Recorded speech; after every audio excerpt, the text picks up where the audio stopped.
Welcome back. We're talking about the Steelers' offseason plans, and they go beyond quarterback, even though quarterback's gotten a lot of the attention.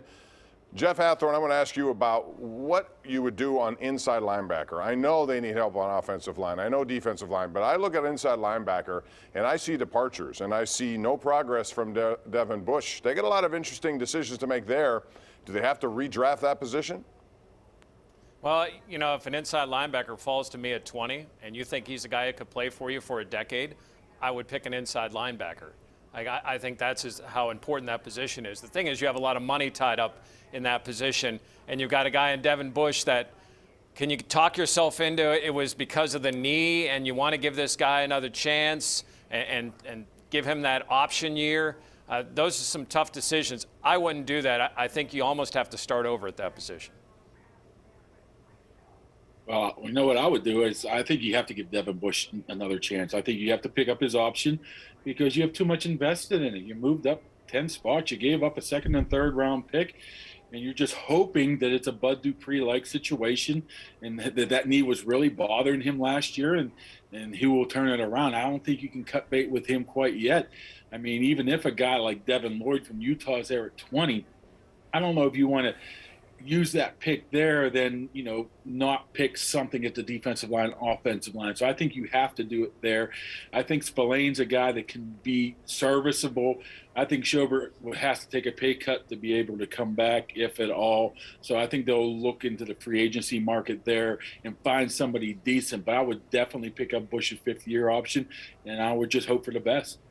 Yeah, I agree in large part there, Mark, that Devin Bush, I don't pick up the fifth-year option necessarily.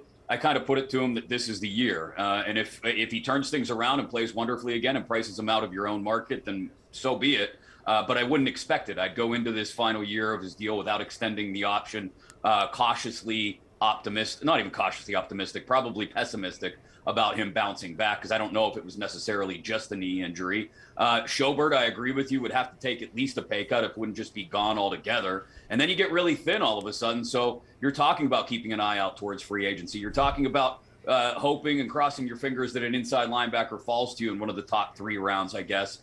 But to your point as well, that eats away at other spots that you could be drafting. They've just got, as Jeff said earlier, they've got a lot of needs in this draft.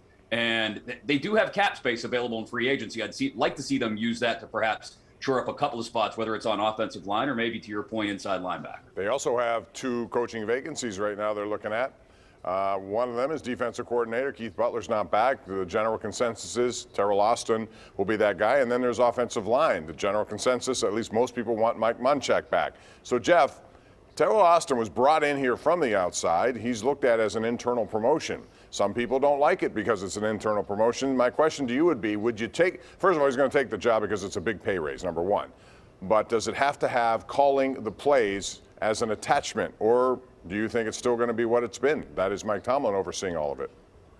Yeah, I don't know if calling the plays is going to be a command that Terrell Austin can make. Like, hey, I'll take the job, but I'm calling the plays, because he's not the head coach. I'll say this about Terrell Austin. It's as if people think that he grew up in Sharon, went to Pitt, and then never left the area ever over 56 years. I mean, he's coached in a couple of Super Bowls for other teams. He's been defensive coordinator at other places. He's been in the division before. He's been a defensive coordinator at major colleges. I mean, the guy has a lot of experience, a lot of ideas. Just because he's been here for a couple of years doesn't mean they're not bringing in somebody with fresh ideas. What it looks like to me, too, is just watching him, he's a very good coach. You can see him out there interacting with players. You see it, too, Jeff, all the time, as he really seems like he gets through to everybody. Now, the play calling, I'm still skeptical on that. What does play calling really mean? How many different play calls are there on defense during game time? We saw Keith Butler holding the laminated sheet. We didn't see Mike Tomlin hold the laminated sheet until after until Butler had COVID. So how much calling is it? Maybe leading up to the week, but they've always had that mentality of everybody chipping in for a plan. I don't know. Maybe Austin's went to the Giants and interviewed there, use that as leverage of saying, hey, they're going to let me call everything. It's going to be my show here. And if you don't, you're going to have to find somewhere else. I'm all good with Terrell Austin because you pretty much know what you got with him. You bring somebody else in from the outside. I mean, basically, I look at it as like a 3-year internship. You know what the guy can do. If he can do it, you're going to hire him. If not, you would have moved on with somewhere else. At least they got a feel of what he can do, and there's not going to be much, turnover there of where he has to learn the system. So I'm all fine with the Terrell Austin promotion here. It's just the fact that you hope that he gets full autonomy of being able to call what he wants to. Like I said, I don't know that dynamic. I don't think anybody will know exactly, specifically that dynamic. But if I was Austin, I would sure as heck, ask about it. Well, take this with a grain of salt, but I really like the Matt Canada hiring as quarterbacks coach when they brought him in as sort of an OC in waiting to take over Randy Fichtner's job. We can see how that went. But I liked the hiring of Terrell Austin when they brought him in as sort of a defensive coordinator in waiting, as we knew Keith Butler was getting up there in years. And I like promoting him to defensive coordinator. But I think if you're Terrell Austin, to Jeff's point, you got a ton of experience around the league. You just interviewed with the Giants the other day.